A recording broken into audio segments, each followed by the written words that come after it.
तुम जानना चाहते हो कि वहाँ सब कुछ कैसा था? कंदहार मेरे जीवन का सबसे मुश्किल वक्त था।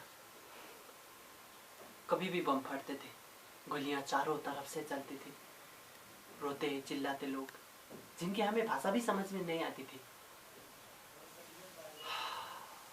एक दिन हम एक शहर तहस नहस करके वहां से गुजर रहे थे, तभी एक 4 साल की बच्ची, काली बड़ी बड़ी आंखों वाली, इतनी प्यारी की देखे तो देखते ही रह जाए, बमबारी ने जो खंडर बना दिए थे उस पर खड़ी थी, अकेली, असहाय।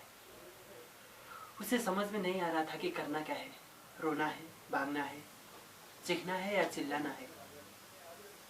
मैं उस बच्ची के पास गया, घुटने टेक कर उसकी गहरी आंखों की ओर देखा और कहा, हाय, मैं वरुण हूँ, सब ठीक हो जाएगा। उसने तुरंत अपने छोटे छोटे हाथ मेरी छाती पर डाल दिए।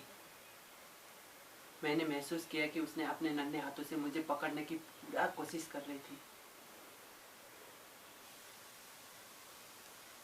उस वक्त वो बच्ची जो कुछ भी महसूस कर रही थी, वो एहसास मेरे सीने से लिपट गया था। जब वो बच्ची मेरे गले से लगी हुई थी, तभी मैंने नीचे जमीन पर देखा कि मालवे में एक हाथ दबा हुआ था। मुझे समझ में आ गया कि वो हाथ उस बच्ची की माँ का था, इसीलिए उस जगह से वो हिल भी नहीं रही थी। बर्बरता और बेबसी की उस मंजर ने मुझे बीमार कर दिया। हम युद्ध में ये सोचकर जाते हैं कि मानवता की भलाई के लिए लड़ेंगे। हम सवाल करने लगते हैं, सोचने लगते हैं, हर चीज पर सवाल करने लगते हैं। हमारा दिमाग एक सवाल के भंवर में तब्दील हो जाता है। क्या सही है, क्या गलत है? ऐसा लगता है कि हम पागल हो गए हैं। क्या भगवान भी यही चाहता है?